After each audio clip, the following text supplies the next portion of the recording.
hak asasi mereka itu, kemudian juga prosedur hukum yang harus dilakukan itu betul-betul dilakukan secara transparan dan sesuai dengan kaedah-kaedah hukum yang berlaku. Terima kasih rekan-rekan wartawan. Assalamualaikum warahmatullahi wabarakatuh. Pertama, saya ucapkan terima kasih atas kehadiran rekan-rekan wartawan semua dan terima kasih juga atas kesabaran menunggu kami melaksanakan rapat dari jam 9 sampai dengan jam 12.30 tadi. Dan rapat kali ini diselenggarakan merupakan rapat koordinasi Kementerian Koordinator Bidang Hukum, HAM, Imigrasi, dan Pemasyarakatan terkait dengan langkah-langkah koordinasi yang kita lakukan untuk menentukan langkah-langkah selanjutnya dari berbagai peristiwa yang terjadi, aksi unjuk rasa, demonstrasi, dan sebagainya yang terjadi pada akhir Agustus yang lalu. Dan kami ingin memastikan bahwa langkah-langkah penanganan terhadap kegiatan masyarakat tersebut telah dilakukan sesuai dengan koridor hukum dan penghormatan terhadap hak-hak asasi manusia. Rapat hari ini dihadiri oleh banyak sekali kementerian, hadir juga tadi Menteri PPA, Menteri Perlindungan, Menteri Pemberdayaan Perempuan dan Perlindungan Anak, kemudian juga wakil-wakil kementerian, beberapa wamen juga hadir juga Wakapolri, hadir juga Irjen TNI, hadir juga Wakabin, hadir juga beberapa lembaga, dan di samping itu juga hadir juga Komnas, beberapa komisi nasional, Komnas HAM, Komisi Perlindungan Perempuan, Komisi Perlindungan Anak Indonesia, kemudian Komisi Nasional Perempuan, dan juga Lembaga Perlindungan Saksi dan Korban. Kami ingin mendengar semua laporan dan juga pandangan dari mereka semua dalam mengantisipasi perkembangan yang terjadi. Pada intinya adalah bahwa pemerintah memberikan satu respons yang positif terhadap tuntutan dari rakyat kita untuk melakukan berbagai perbaikan yang selama ini dirasakan satu yang kurang dan didesakan untuk dilakukan satu pembenahan dan perbaikan. Walaupun tentu tidak semua itu ditujukan kepada pemerintah, karena sebagian yang ditujukan kepada DPR, dan kami berkeyakinan bahwa DPR akan memberikan respons yang positif pula terhadap apa yang menjadi tuntutan dari rakyat kita itu. Terhadap tuntutan yang ditujukan kepada pemerintah, tentu pemerintah akan memberikan satu respons yang positif ke arah itu, walaupun tidak semua dari tuntutan itu dapat segera diwujudkan, oleh karena memerlukan waktu, antara lain misalnya perbaikan terhadap peraturan perundang-undangan yang ada, menunggu pemilihan umum tahun 2029 dan seterusnya. Tapi hal-hal yang memang segera dapat ditindaklanjuti, hal-hal yang segera dapat direspon oleh pemerintah, sekarang ini adalah saatnya bagi pemerintah untuk menjelaskan kepada publik respon apa yang dilakukan dan kemudian langkah koordinasi apa yang dilakukan. Terhadap pembenahan aparatur pemerintah, ya, terutama aparatur penegak hukum, itu menjadi komitmen bagi pemerintah untuk terus melakukan perbaikan dan melakukan pembenahan sehingga betul-betul aparat penegak hukum itu menjalankan tugas sejalan dengan koridor hukum yang berlaku dan juga mengedepankan aspek penghormatan, pengakuan, dan sekaligus perlindungan terhadap hak-hak asasi manusia. Dan kami akan teguh memegang prinsip ini, dan karena itu penegakan hukum itu terhadap mereka yang diduga melakukan satu tindak pidana, baik itu penjarahan, baik itu pembakaran, baik itu perusakan, baik itu ancaman terhadap keselamatan orang lain, akan dilakukan satu langkah hukum dan tindakan-tindakan hukum yang tegas. Begitu pula terhadap aparatur penegak hukum yang melakukan ketidakprofesionalan atau melakukan kesalahan di lapangan, pemerintah juga akan mengambil satu tindakan tegas.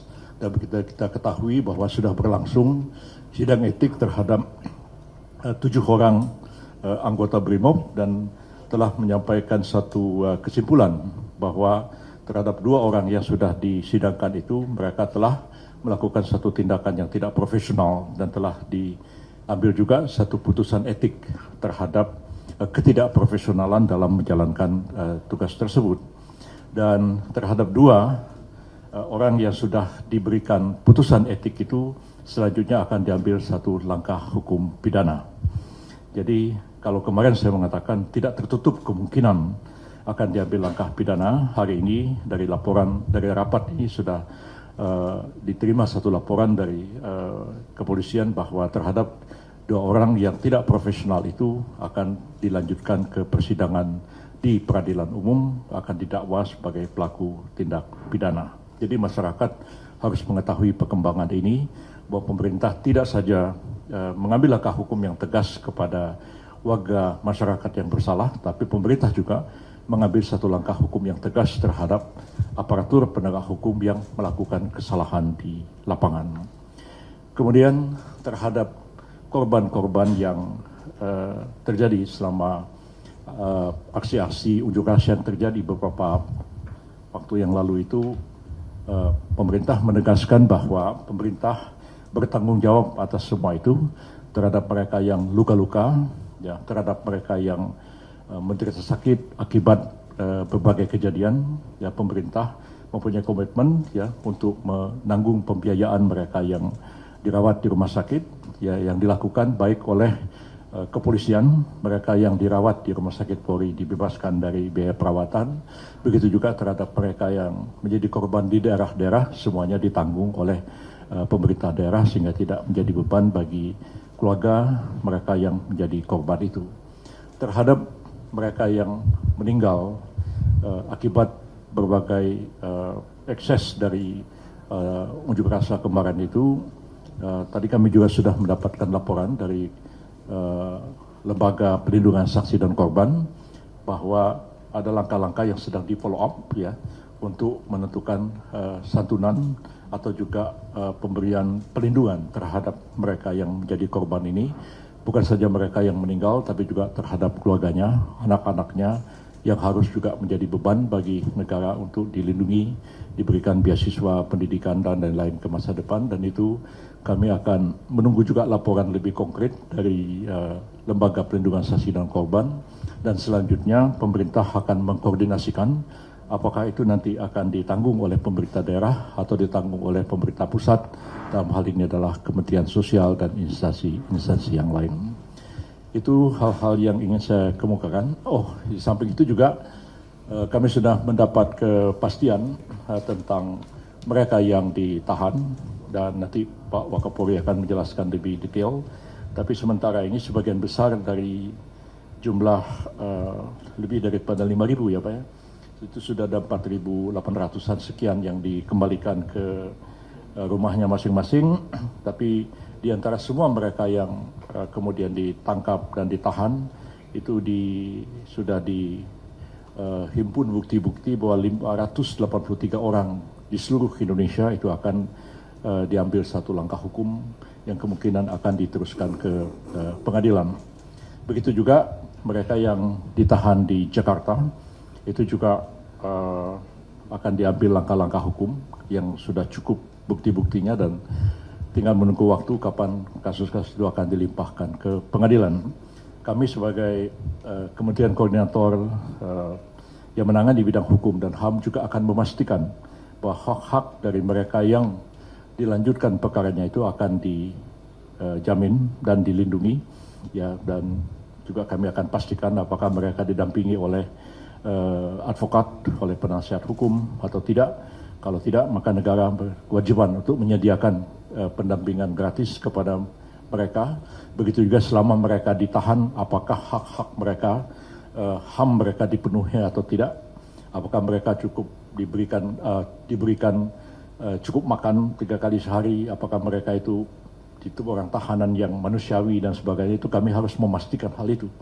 Jadi seluruh hak-hak mereka itu akan dilindungi, dijamin, dan proses hukum itu kami jamin akan berjalan fair. Nah, tadi juga sudah diputuskan dalam rapat bahwa keterbukaan dalam transparansi dalam penyelidikan dan penyidikan terhadap mereka yang ditahan ini tidak hanya terhadap kasus Pedro ya, jadi saja yang sudah terbuka dan masyarakat sudah menyaksikan bahwa sangat transparan. Komnas juga dilibatkan, Tapi rapat ini telah memutuskan terhadap semua mereka yang ditahan dan kemudian dilakukan penyidikan, itu akan dilakukan secara transparan sehingga masyarakat akan melihat, menilai bahwa aparat penegak hukum dalam hal ini kepolisian itu bertindak profesional, kemudian bertindak sesuai dengan koridor hukum dan menjamin pelindungan dan pemenuhan hak-hak asasi manusia pada mereka. Kami tidak ingin terjadi kezaliman kepada warga masyarakat, kepada rakyat kita sendiri, tapi kalau rakyat itu diduga melakukan suatu tindak pidana, negara berhak mengambil langkah hukum terhadap mereka. Itu bukan kezaliman, tapi menegakkan hukum, tapi hak-hak mereka, ya, hak-hak asasi mereka itu, kemudian juga prosedur hukum yang harus dilakukan, itu betul-betul dilakukan secara transparan dan sesuai dengan kaedah-kaedah hukum yang berlaku.